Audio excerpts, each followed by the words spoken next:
Vivez les grands moments d'analyse, décryptage de l'actualité brûlante de l'heure, dans le monde et partout au Congo. C'est sur la chaîne BBC Mpoï TV. Toutes les vérités sur fond d'analyse, décryptage, sans langue de bois. Sur BBC Mpoï TV, on passe au peigne fin, l'actualité brûlante de l'heure.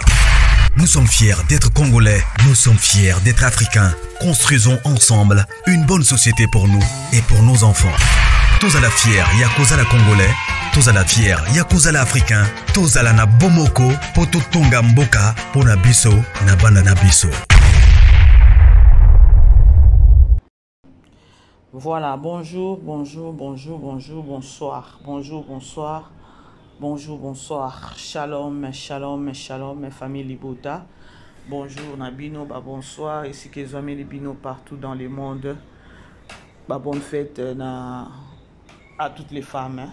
Bah femmes fortes, à toutes les femmes fortes. Bah bonne fête. Les lotos les 8 mars. Les 8 mars, bah bonne fête, bah bonne fête. Voilà. Famille Libota, shalom. Les Mpoïchou, bah bonjour. Shalom na bino nyonso. Voilà. Mes condoléances na famille Libota. Lempoïchou, bah mes condoléances na biso nyonso to yebi kino toza na matanga. Voilà.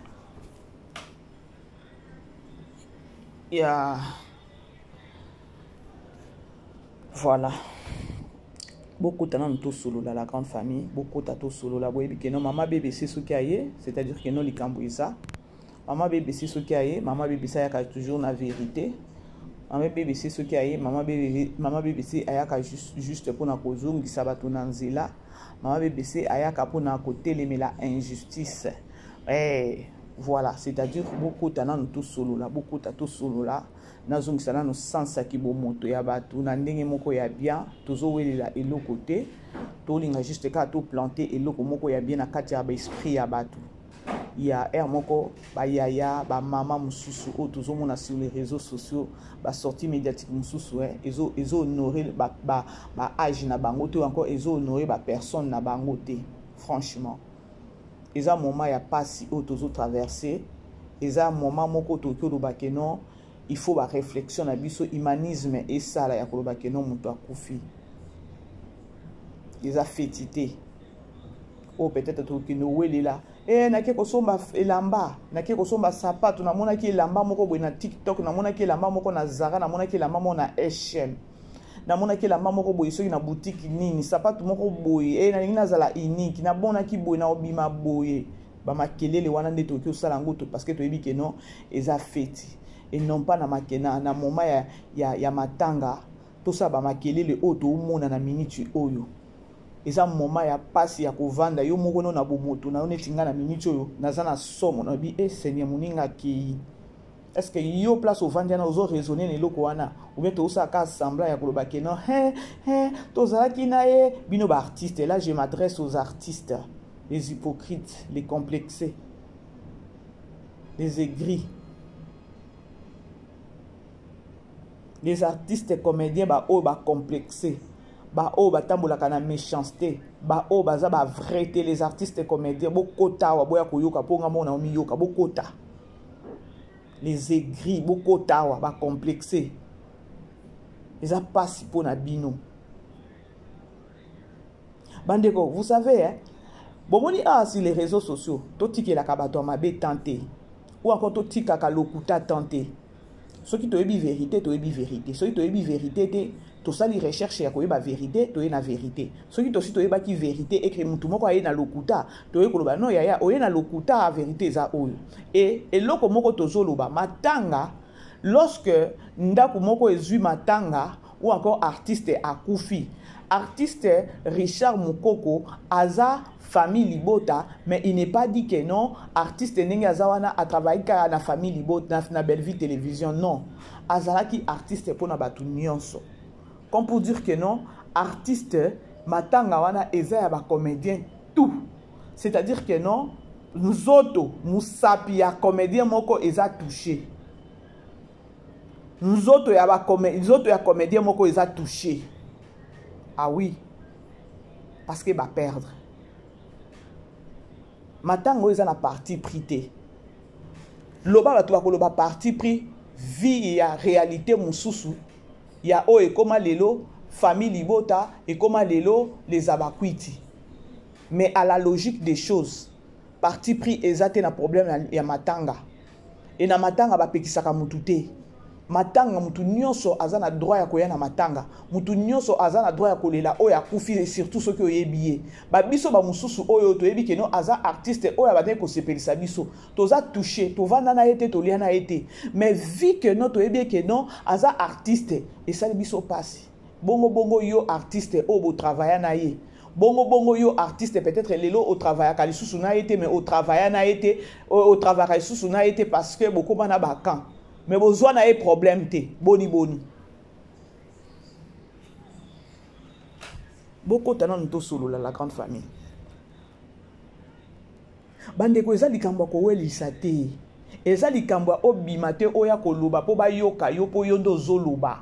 Les artistes et comédiens, ce n'est même pas le temps ya bino batubo bima. Na mona ki jour wana na morgue. Les artistes mususu ba ko kata koloba te, ba bi o eza moment ya biso ata koloba te. Mais lorsque bozo bima bozo loba et ça passe et ça soni. Bandeko, na oche la bino batindeli ngai vidéo moko audio vidéo ya via. Batindeli ngai vidéo ya via. Tolanda maloba o via a oloba. Après na ozongi la bino bolanda bandeko bobima awa te bolanda tina suka après nga mama BBC na zoya comme ça to solo la bien to koyoka vérité ya makambu. Le problème c'est quoi?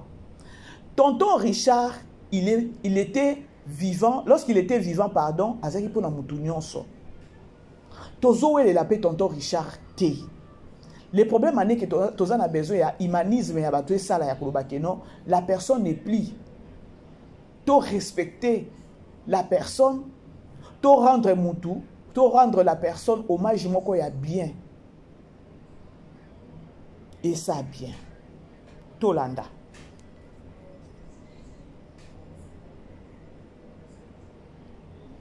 Et choqué makasi parce que Bolanda. Richard Mukoko azalaki directeur technique ya Nouvelle Vague Group na ngai. Bolanda. Azalaka parce que alongwa kala. Bolanda.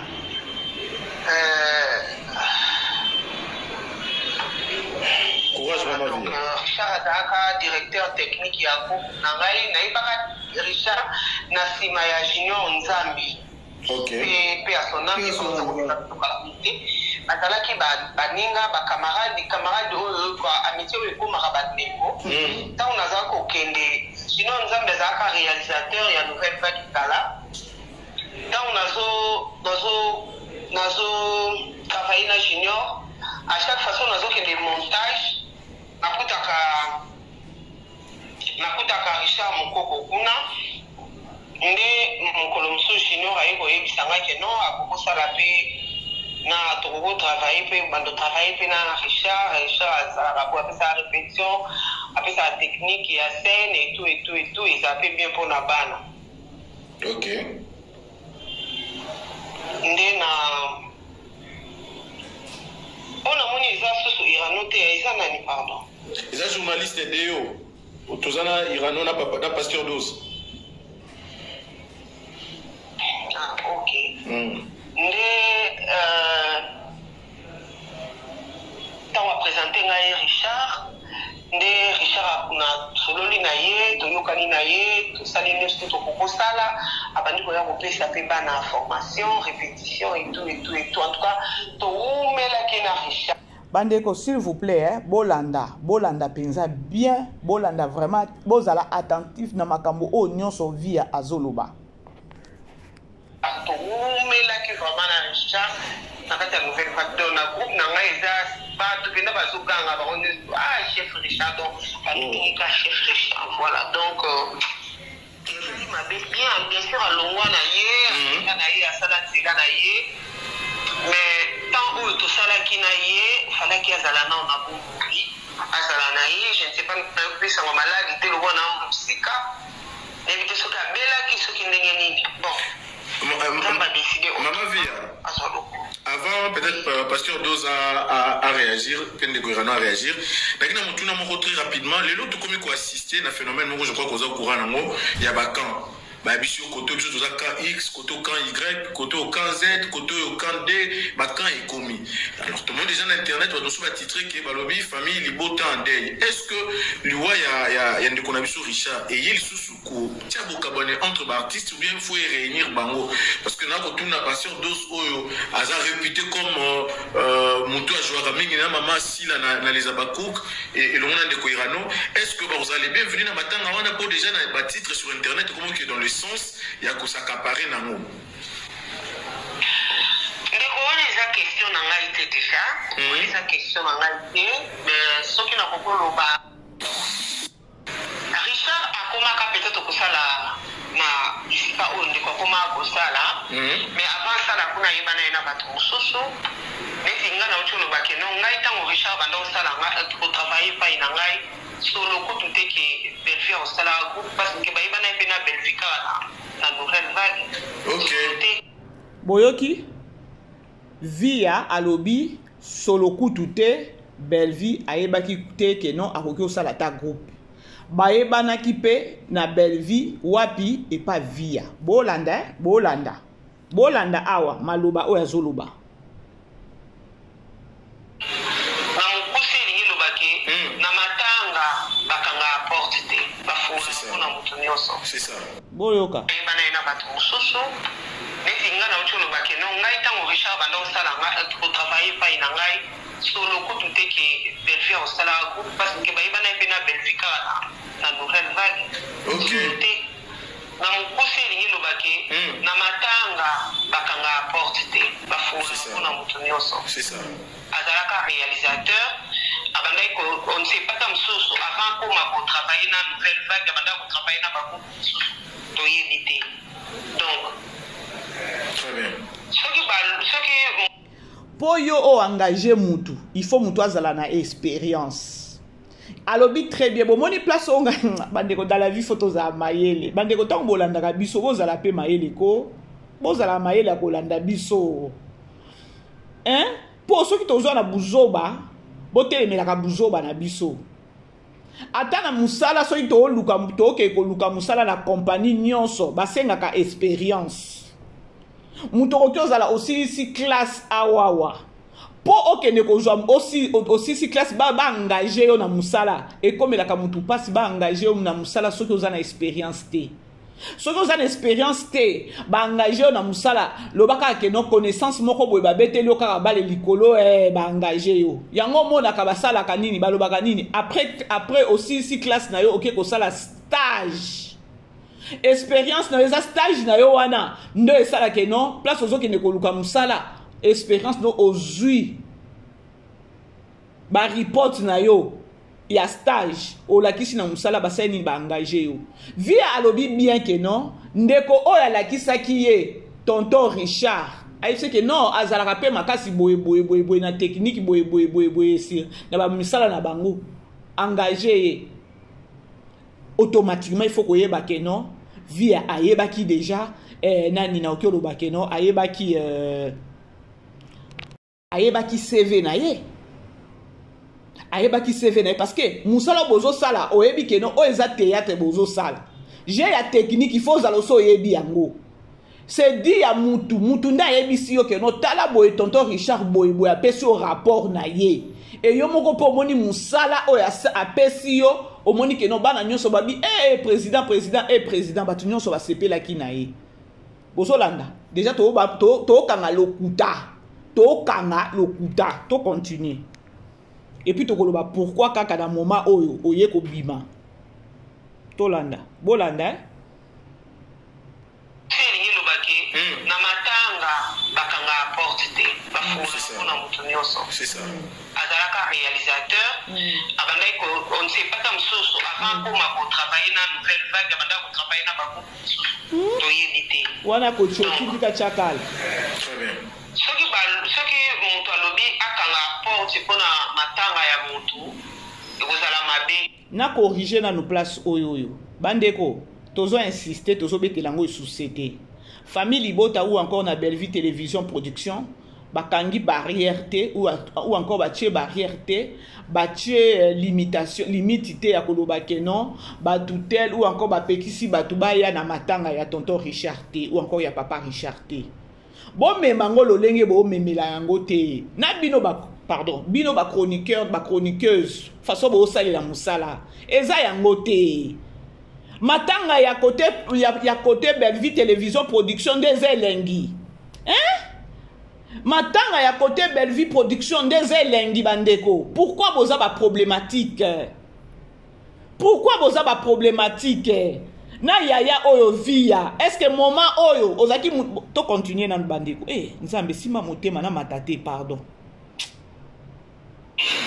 la mami soki naza epai na biso soki nakufi mami bato mosusu oyo bakoyeba na bango nga te na bato ya quartier kaka na bato tozalaka na bango mais soki moto asi ayebani nzoto na ye ekomi sadi corps na ye soki akufi ekomi mpona moto nyonso aya korendre dernier hommage c'est ça aletambo olobi ke bandeko songolo baya bandeko pakala baya te quelque part tozolinga to rendre ndeko wana hommage ya malamu te bandeko nga kutu oyo nyonso wana abakisi alobi wana e concerné na ngai te oyo e concerné ngai eza kaka place oyo boyoka place oyo famille Libota en deuil. Est-ce que l'Iwa y a ndeko na biso Richard et il susuko tia bokabone entre artistes ou bien faut réunir bango parce que famille Libota bolanda des places oyo sali ke non mama BBC aya na les abakouk et le monde ndeko Irano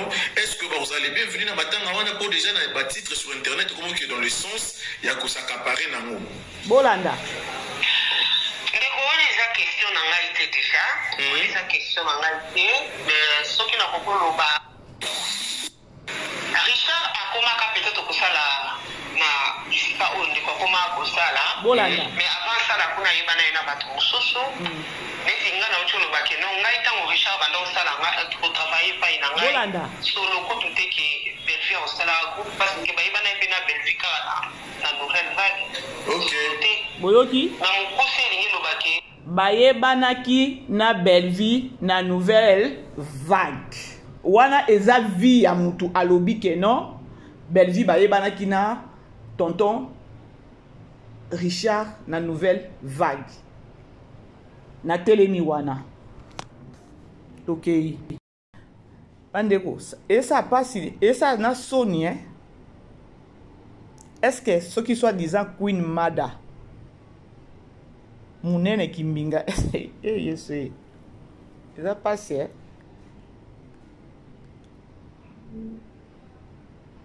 famille Libota boko melanga na commentaire c'est vrai ou c'est faux oya lobi wana abi tonton Richard bayebana na Bellevue na nouvelle vague oeza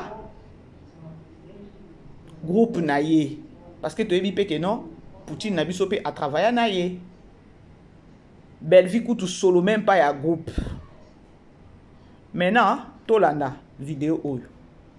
Qu'est-ce que tu peux dire un mot par rapport à pour que tout se retrouve tout le bateau soit témoignage là. Voilà, merci pour la question Anna. Bellevue, comme je l'ai toujours dit, tu vas comprendre que bah propos nanga non changeant par rapport à l'oba avant micro na yo.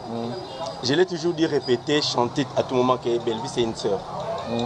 C'est une sœur. Je l'ai vu grandir. Je l'ai vu évoluer et je la vois épanouie. Très bien. Voilà. Donc, pour Nanga Bellevue, akotika la kaka ndeko oyo. Ce qui n'a tali évolution na lobaka, nzamba lola atombola pa pambola. Donc c'est ça quoi. Et na parcours na yo ba bisinga a Rose na ba 9 ans 10 ans. Naïba Bellevue, donc à Fakout Mamba théâtre. Il y a les solos. Tout ça, il y a la grande sœur. Voilà. Voilà, Bagimbangiste. Voilà, donc. Bagimbangiste, de ce que l'on répété à flit. Donc, c'est mec qui n'a pas un vieux joudoul. Azalaka vient à bisu à flit. Donc, faut qu'il n'ait pas yo en piaka. Donc, faut qu'il n'ait pas la vieille joudoul. Mais raté moi, Fufuna m'a dit sur Damango. Donc, Moutazati la sur Maya sur le Mabo. Ce qui est belé, moi la mort, moi la mort. Tout le a moins ce qui est belé. Soit mon batou. Assez moi au bon maman. Moi timide, donc timide, il n'a pas. Donc, toi, mais depuis à Kola, à éviter rabat. Ok. Donc, banda bon moi quoi. Belle-Vie Kandi, micro yango wana. On a passé Bafagnon Sombote, Bafagnon Sombote, on a vu de partout. Ça me fait du bien, ça me fait du bien. Et l'accent que bon, et ça qu'en reconnaissance au Batmazan en envers donc c'est juste ça. Papa Richard Mukoko. Beta sono li solo na rapprochement yo na ezala ne parce que to beti ma solo ba 9 ans ba 10 ans mais de yo moko li solo ngoza neni so robet la biso momuke bon li solo ya bo mwana nanga ye mutaza censé obeta mo parce que ayebinga bo mwana donc c'est normal nga na robeta ngoti voilà donc voilà pendant que nazaki plus jeune ye mtaye bakinga et là mso wana nazai na mayele nono ya bo mototé mais c'est vraiment Richard Mukoko, c'est la famille pour moi dans le bango. Quand on a le bibon à cité, Azala qui vraiment camarade de Mobile et grande sœur. Au bisika nandai pour nakendai qui moi vacances, abandai ko ya wana un peu souvent. Et si na koli na komi boy, to le qui n'a pas parcours un peu moins mingi. Beaucoup t'as une occasion. Beaucoup t'as une moi ba occasion et belé pas via. Voilà. Tokute na moi ba occasion belé mais azapé sans frère oyo na pe sa mis confiance et ceux dans un les kambulanga penza même ils ont dérangé je peux partager avec lui et parce que naïe Richard akomaka peut-être ko sala na sipa oyo ndiko koma sala mais avant ça la kuna yebana ina bato mosusu mais singa na uchulo bakeno ngai tango Richard banda sala nga ko travailler pa ina ngai sur le coup tout est que Belle-Vie au salaire groupe parce que bah il va n'être pas Belle-Vie la nouvelle vague. Ok.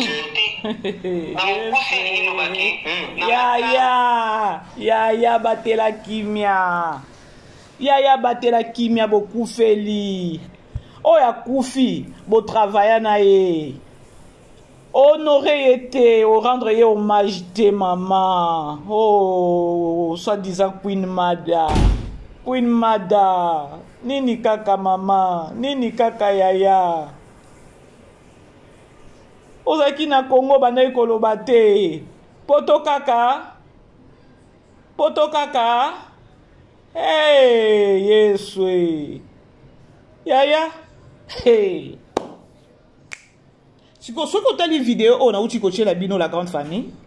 Il y a tonton Richard, na Belle-Vie. 9 ans. Belle-Vie a un mois à mouké.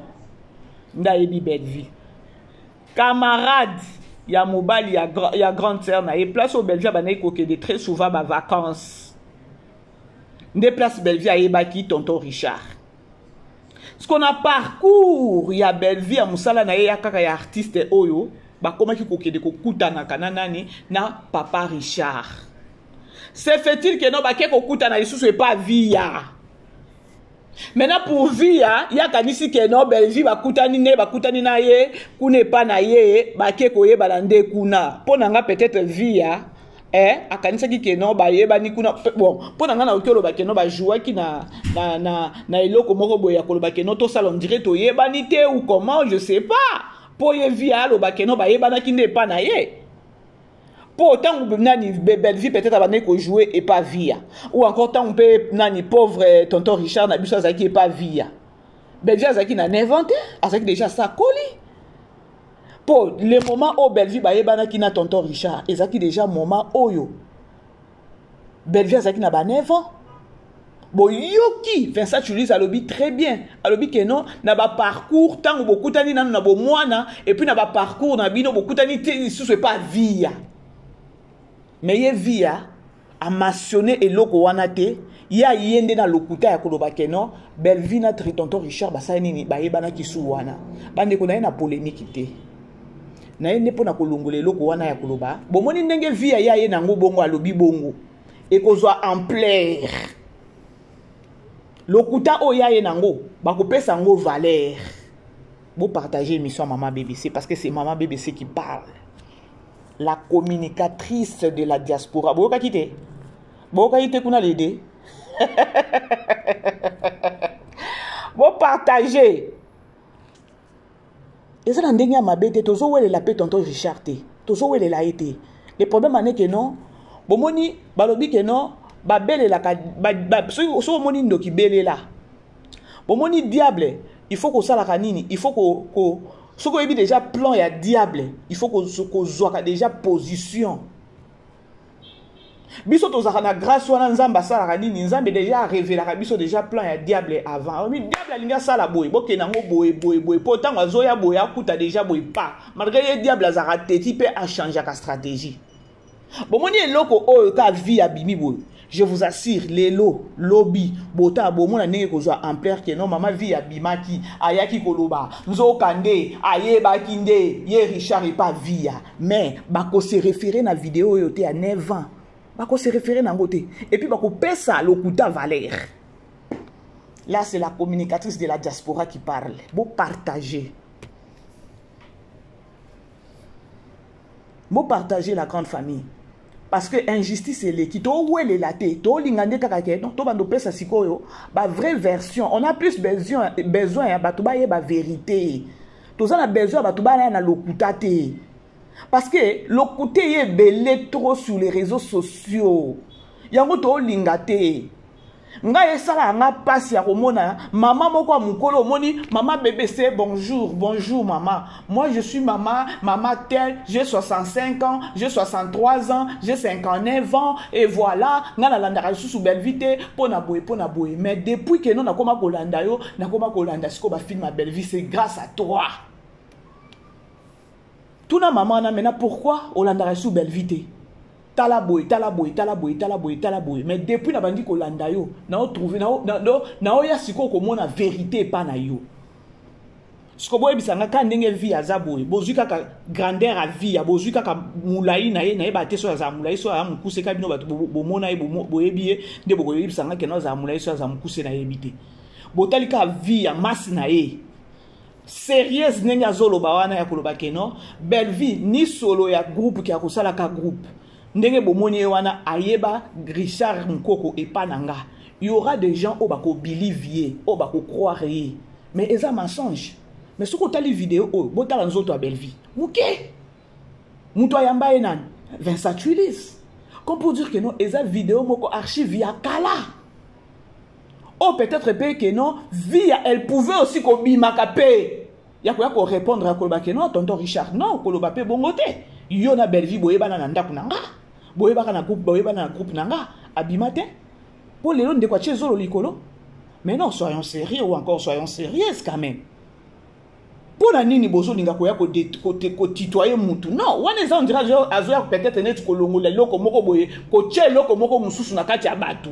Et pe sa ampleur. Or eza bongote. Ce qu'on a maman BBC na yaka sikonde na vérité. Diable o lekati. Ngana za teti. Diable o lekata. To na ba sens ndenge nini o lekate. Vidéo yango nezolo ba la grande famille. Yemo kwa lobi yango. Yemo kwa tonton Richard. Alobi ni. Stolo ba kaka vidéo eza archive ya kala. Bota nzoto a belle vie. Tokyo pese maintenant moins de 30 ans non. Moins de 30 ans te vidéo wana. Moins de 30 ans. Est-ce que ne baza wana bakangaki bango singa te? Pona ni na période wana via amona vidéo te amonango.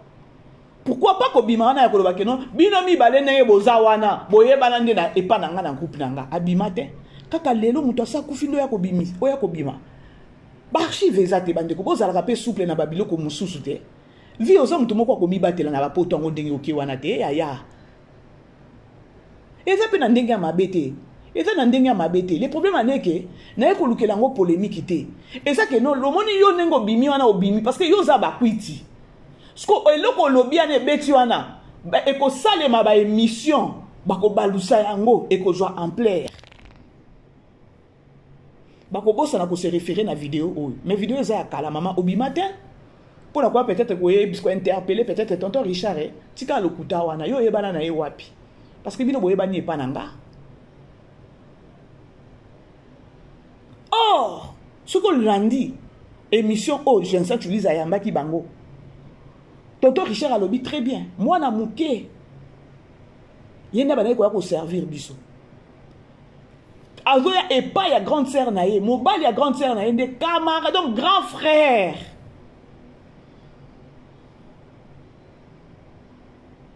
ce qu'on parcourt tango eko donc tango bango bayebana ki elobi ata ye moko pauvre tonton Richard alobi que non solo kutu même pas ya que non Belvia ko sala théâtre tango Belvia komi ko sala théâtre nde sali que non na ba parcours ndenge ezalaka que non au fongoli nzela ya art lelo ko au porte fungwa mikoto ndenge azokende ko mata esali que non ba komi ko kuta na siko na tonton Richard na kokuta na boyoki bino moko na munoko ya nani ya Vincent Chulu bina na ndenge bokuta na ki wapi et pas via Belvia ndimi mais aki pe moment moko boy via pe ngaki alo ya kolongola balo habité bokosi qu'est-ce que tu peux dire un mot par rapport à pour que tout se retrouve tout le bateau soit témoignage na voilà merci pour la question Anna. Belle-vie, comme je l'ai toujours dit, tu vas comprendre que bah, propos nanga, nous changeons par rapport à l'oba avant micro nayo. Je l'ai toujours dit, répéter, chanter à tout moment que Belle-vie c'est une sœur. C'est une sœur. Je l'ai vu grandir, je l'ai vu évoluer et je la vois épanouie. Très bien. Voilà. Donc pour nanga Belle-vie akotika la kaka ndeko oyo soki natali évolution na yena lobaka nzamba lola atombola pa pambola donc c'est ça quoi. Et na parcours na yo ba bisinga a rose na ba 9 ans 10 ans na yeba Belle-vie donc afakutu mamba théâtre il y a les solos tout ça que il a dans la grande sœur na bango voilà voilà bakimbangiste voilà donc bakimbangiste de ce que longo répéter à flûte donc c'est mec qui na bango vieux joudoul azalaka vieux na biso ya flûte donc faut que ne pas yo zampiaka donc faut que n'a pas la vieille joudoul mais raté moi fufuna madeso damango donc mutazati na so maya osokola maboko biso qui est belé moi la moro mi moi bani na okolo toko ya mwindu ce qui est belé so amoni batu asai moi bomba moi timide donc timide na yeba na moi donc batu bakazateka za yuma te mais depuis akola a éviter rabat. OK. Donc banda bomona quoi. Belle-vie Kandi micro yango wana. Ko na pesi ba fanyo sombote, ba fanyo sombola na biso de partout. Ça me fait du bien, ça me fait du bien. Et l'accent que bon, eza ka reconnaissance au batu bazala envers ngai. Donc c'est juste ça. Papa Richard Mukoko beta sono li solo na rapprochement yo na ezalane parce que to beti ma solo ba 9 ans ba 10 ans mais de yo moko li solo ngo zaneni so robet la biso mo muke bon l'histoire ya bon mwana nanga ye mutaza censé obeta ngo parce que ayebinga bon mwana donc c'est normal ngana robeta ngoti voilà donc voilà pendant que nazaki plus jeune ye mtaye bakinga et là mso wana nazana na mayele nono ya bomototé mais c'est vraiment Richard Mukoko c'est la famille pour moi na lobango ta ndenga lobi bongo akosité azalaki vraiment camarade ya mobali ya grande sœur au bisika na ndai ko na kendaki moi vacances abanda ko ya wana un peu souvent et si na koli na komi boye to lekina epi ba parcours un peu moins mingi beaucoup taina ba occasion beaucoup taina moi ba occasion et belé pas via voilà moi ba occasion belé mais azape c'est un frère oyo na pe ça mis confiance et ceux dans les kambunanga penza même ils ont dérangé je peux partager avec lui et parce que naïe et le ko sepelisinga parce que et bimi na munoko ya Vincent Toulouse alors bi ba parcours ngo ti boko kuta na lisusu pas via Belle-vie andimi Richard Mukoko pe kuna le pauvre na biso tonto andimi pe mais vidéo za lobité vidéo za kala ezaki pe peut-être moment moko boye nani ye nani vie alinga bima pona koloba keno belle vie peut-être na tonton Richard bakutani et pas nanga bakutana ki et pas nangai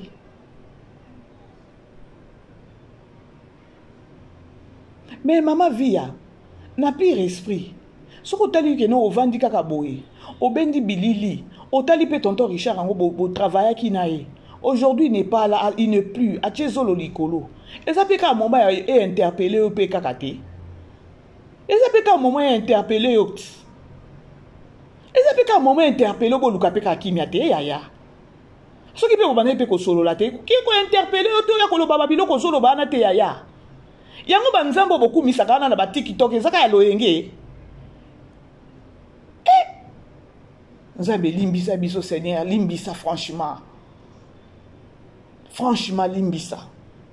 Donc, au total, on comprendre que non, quand on a travaillé déjà, tonton Richard a travaillé déjà quand on a belle vie. Il va quoi ezaki peka na kacha mutema ya oyo. Vous en avez la maille.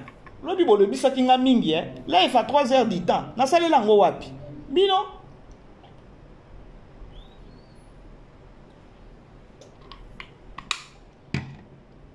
Donc, so landi bo mona que non tant qu'on so beta bordi wana ya koloba keno Belleville na tonton Richard bakutana epa nanga na groupe nanga oh sentir que non c'est le cœur de l'homme oh le cœur de l'homme est mauvais oh c'est-à-dire que non mbindo na kati kuna déjà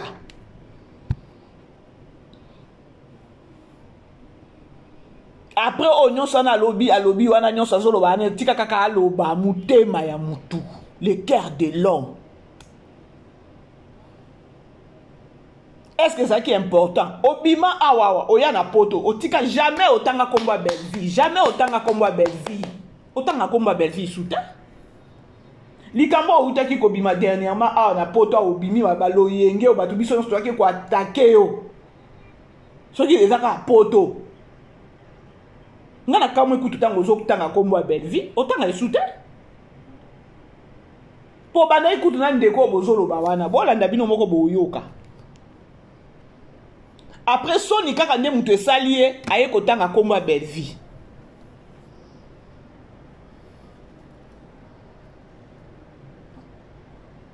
Vincent Tuliza et bimi na munoko Vincent Tuliza c'est-à-dire que non bino tango boye bana kana ba âge ba 9 ans belle vie ça on a ba 9 ans.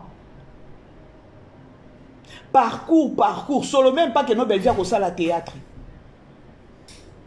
Parcours papa boye bokutani bokomi kokutana to kutani penza na banzela belé à part quelque pas grande sœur ndenge tozaki na famille to ekokutana na banzela ti to ekokutani pe pa via endimi belle vie endimi pe nani tonton Richard sur bino boluka ka kilokumu place nyonso na place lokumu ezate ngana na comprendre likambo ngo te mutu nyonso lingaka kozana lokumu na bakate po nini nzambe sunga babiso sunga ka batu na yo sunga bis mokili na yo sunga ka mokili na yo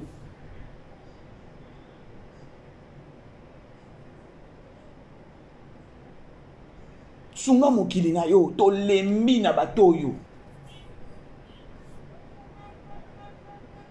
Si tu venais informer aux gens yakoloba keno muninga za kutu na morgue na place à Malili oloba keno baye bana ki na belle vie kutu na ndako na ngana nouvelle vague soki nouvelle vague soki nini ngape na yebite nouvelle vague ngo kufa to ezala mbeka lokuma koloba nouvelle vague koto ozaki moumbu epa na STB boni boy ah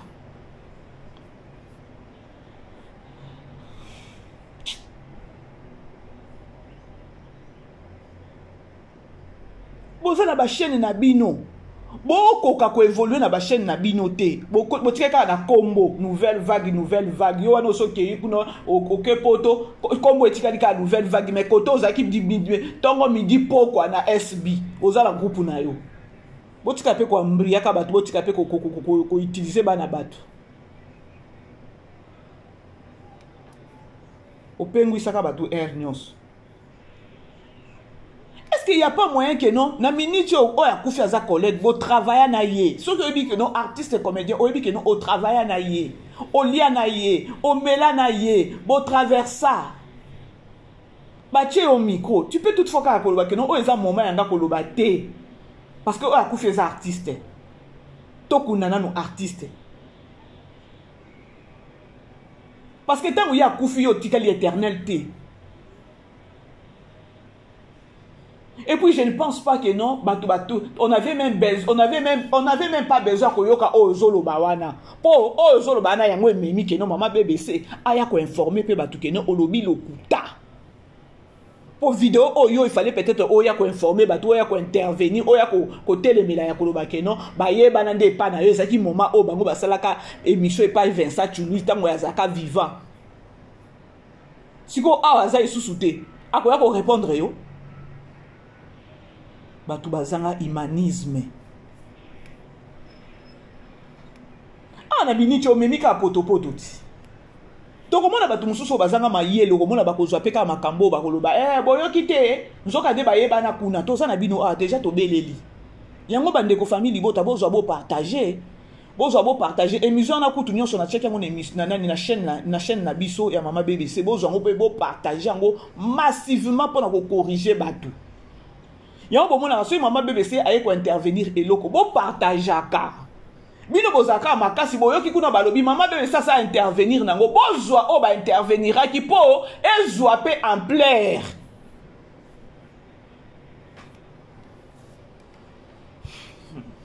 C'est un problème sérieux ici hein.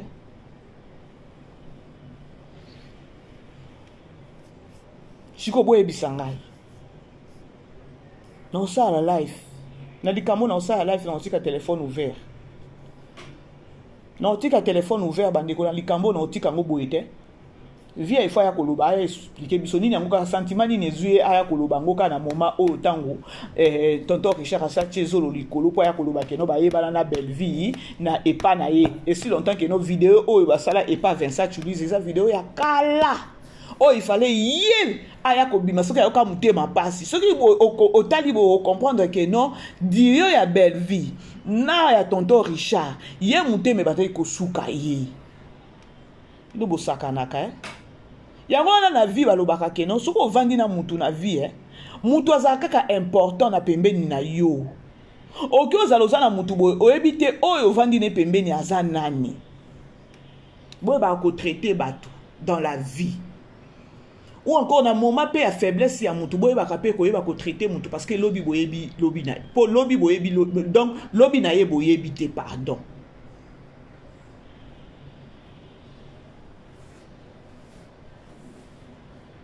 La méchanceté gratuite. Lorsque tu viens informer aux gens, toi ça koufi, aux gens ko lobake non, ayeba na kana na Belgique et pas na nouvelle vague.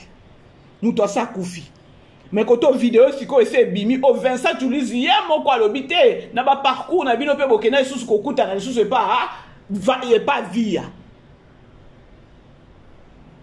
ou encore bango pe mibale ou encore Belvi peut-être na tonton Richard basala qui semblant moko on dirait ba yebana na bango te pa na o peut-être osaki na comportement mabe basali ka semblant que non to kutani kaka awa po peut-être comportement de osaki na fan de li mabe na batu. To sala kaka on dirait to yebani te awa ezalaka ti ya makambwana ezalaka soki pe ezalaka mais tant bango bimaka bayaka basalaka émission oyo mais ezaki moment o peut-être il fallait pe oya oloba ke non boko si boyebana kinde pa na ngai mais je ne pense pas que no bakauka kaka tant bakutana ka epa na yo bakauka kaka te parce que vidéo oyo yango basala je ne sais pas na yebite soki bakauka kaka soki bakauka kaka te. Parce que tout le monde a un mot qui est place pour toza place to yebanité to yebanité to ça ka sembla eza makamba boulot to yebanité ya obebisela biso makamba ngo ezala kati sko yo potikala na eloko wana ya omona vidéo yo te boyo ka pe ba sonité bino bolinga ka place mususu ba mususu ne ba ko réfléchir na place na bino. Mais bamba bino na c'était via. Dans la masse na yo te ya ça il a pe masse. Ça la masse na yo ya. Ozaki mutu moka ya ko ou bien encore oboyika ko lobi ke non na ko lobate na za na pasi wana ne kwa kei.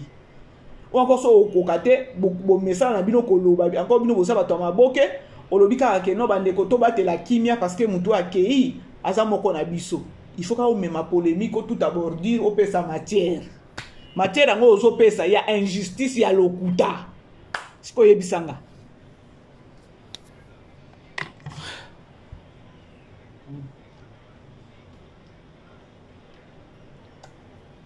C'est grave.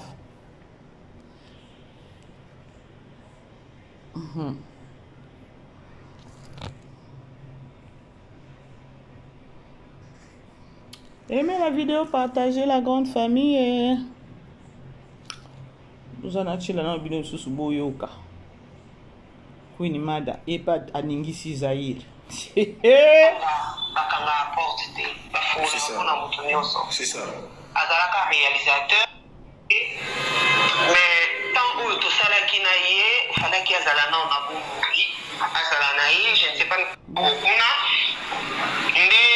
Kolomso junior ayi ko yebisanga ke no bolanda bien ndenge bakutana ki nazi nouvelle na Tongo.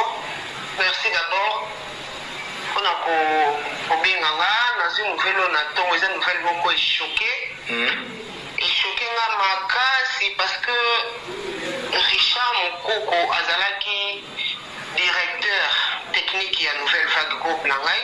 Très bien. Azalaka parce que alongwa kala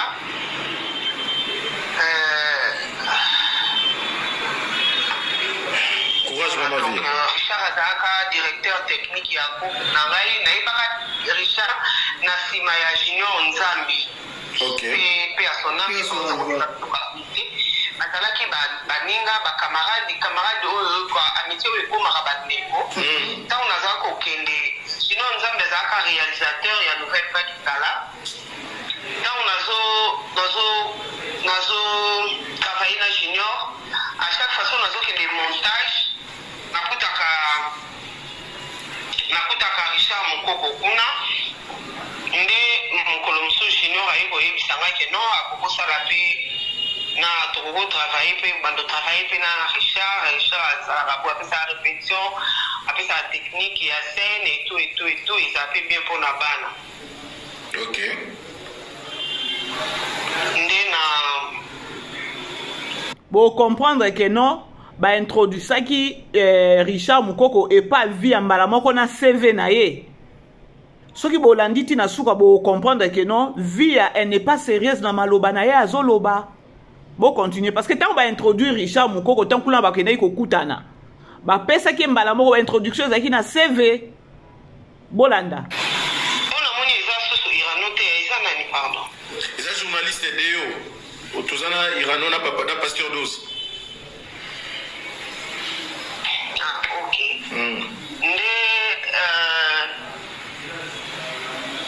tant on va présenter ngai Richard nde Richard na sololi na ye toyokani na ye tosali nyonso tokokosala abandi koya kopesa mpe bana formation répétition et tout en tout cas toumelaki na Richard toumelaki vraiment na Richard na kati ya Nouvelle Vague na groupe na ngai eza bato mpena bazoganga baone chef Richard donc bandobengika chef Richard voilà donc ezali mabe bien sûr alongwa na ye asenga na ye asala nzela na ye mais tant oyo tosalaki na ye falaki azala nao na bomoi azala na ye je ne sais pas nayopesango maladi te lokwa na mosika nayebi te soki abelaki soki ndenge nini bon Maman Via, avant peut-être Pasteur Doz à réagir, peine de Guérano à réagir, mais nous avons très rapidement, les autres comme ils assister à un phénomène, je crois qu'on a au courant, il y a Bacan.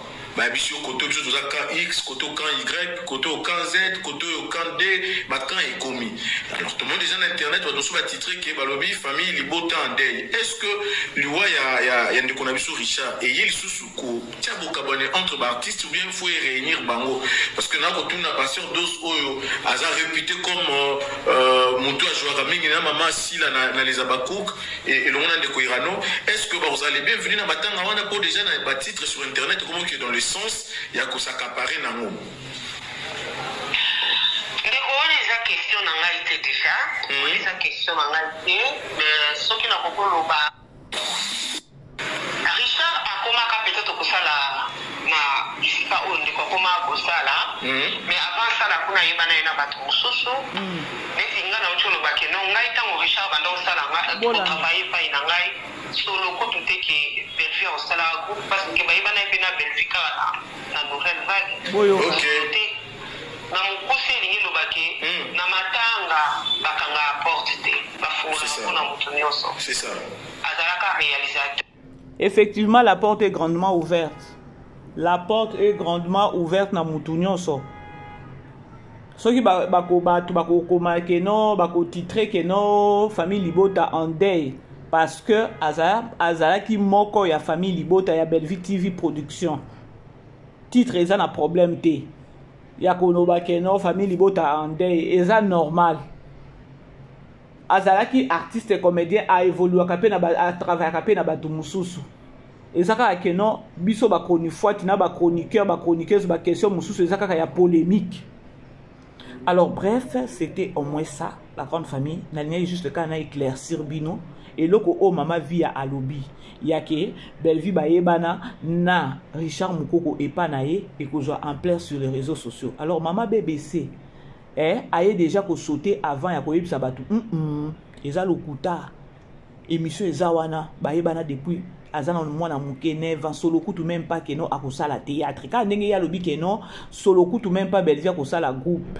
Ayebana kina epanaye.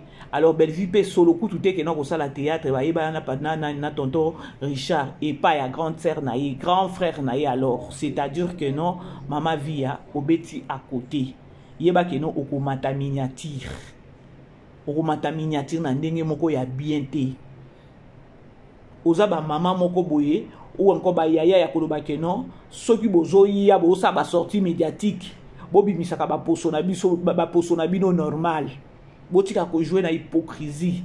C'est depuis que non au mati au komi poto to moni sous ne posono sous kitoko ya hypocrisie. Ba télé si basé belé. La grande famille, je vous aime hein. Tokutani Moko, bisous là-bas. Bye bye. Vivez les grands moments d'analyse, décryptage de l'actualité brûlante de l'heure, dans le monde et partout au Congo. C'est sur la chaîne BBC Mpoï TV. Toutes les vérités sur fond d'analyse, décryptage sans langue de bois. Sur BBC Mpoï TV, on passe au peigne fin, l'actualité brûlante de l'heure. Nous sommes fiers d'être Congolais, nous sommes fiers d'être Africains. Construisons ensemble une bonne société pour nous et pour nos enfants. Tous à la fière, Yakoza la Congolais. Tous à la fière, Yakoza la Africain. Tous à la na Bomoko, Poto Tonga Mboka, Pona Biso, na Bana na Biso.